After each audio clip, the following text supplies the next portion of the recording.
Nagkadaghan ang mga lumads nga nibakwit gikan sa ilang mga komunidad dito sa Surigao del Sur human sa gingong pagpanghara sa usa ka paramilitary group.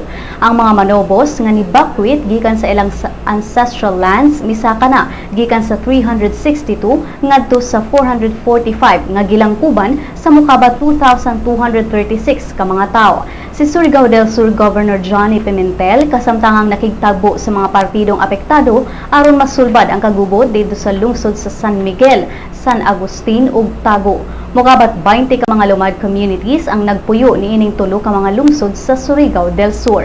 Nagsugod og pamakwit ang mga lumad sa dihang gipatay ang tulo ka mga lumad leaders sa grupong naila nga Bucales Bandit Group. Ang tulo mao sila si Emerito Samarca, Dionel Campos ug Dato Belio Sinzo.